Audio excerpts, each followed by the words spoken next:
నమస్కారం భక్తులారా. రేపు ఎంతో విశేషమైన రోజు. సరస్వతీదేవిని భక్తిభావంతో పూజించడానికి చాలా మంచి సమయమని శాస్త్రాలు చెబుతున్నాయి. విద్య, జ్ఞానం, బుద్ధి ప్రసాదించే తల్లి సరస్వతీదేవి కృప మనపై ఉండాలంటే రేపు తప్పకుండా ఈ చిన్న పూజను ఆచరించండి. రేపు ఉదయం లేదా సాయంత్రం ఇంటిని శుభ్రంగా ఉంచి పూజా స్థలాన్ని సిద్ధం చేసుకోవాలి. తరువాత సరస్వతీదేవి విగ్రహంగాని, ఫోటోగాని ముందు భక్తిభావంతో దీపం వెలిగించాలి. సాధ్యమైతే కొబ్బరి నూనెతో లేదా నెయ్యితో దీపాలు వెలిగిస్తే ఎంతో శుభప్రదంగా ఉంటుంది. దీపం వెలిగించిన తరువాత అమ్మవారి ముందు శ్వేత పుష్పాలను సమర్పించాలి. సరస్వతీదేవికి తెల్లని పూలు చాలా ప్రీతికరమైనవి. తరువాత భక్తిభావంతో సరస్వతి అష్టకాన్ని పారాయణం చేయాలి లేదా సరస్వతి మంత్రాన్ని జపించాలి. ఈ విధంగా మనస్ఫూర్తిగా ప్రార్థిస్తే అమ్మవారి అనుగ్రహం లభిస్తుంది.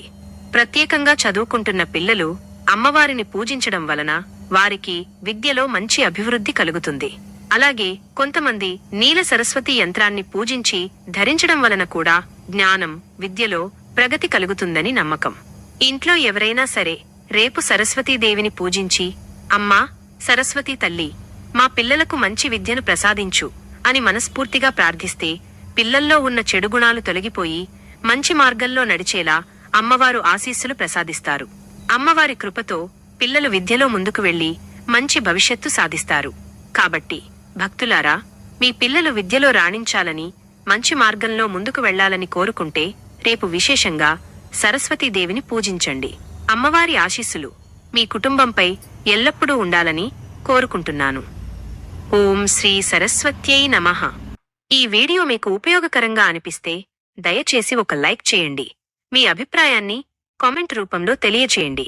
మరియు ఈ సమాచారాన్ని మీ కుటుంబ సభ్యులు, స్నేహితులతో షేర్ చేయండి.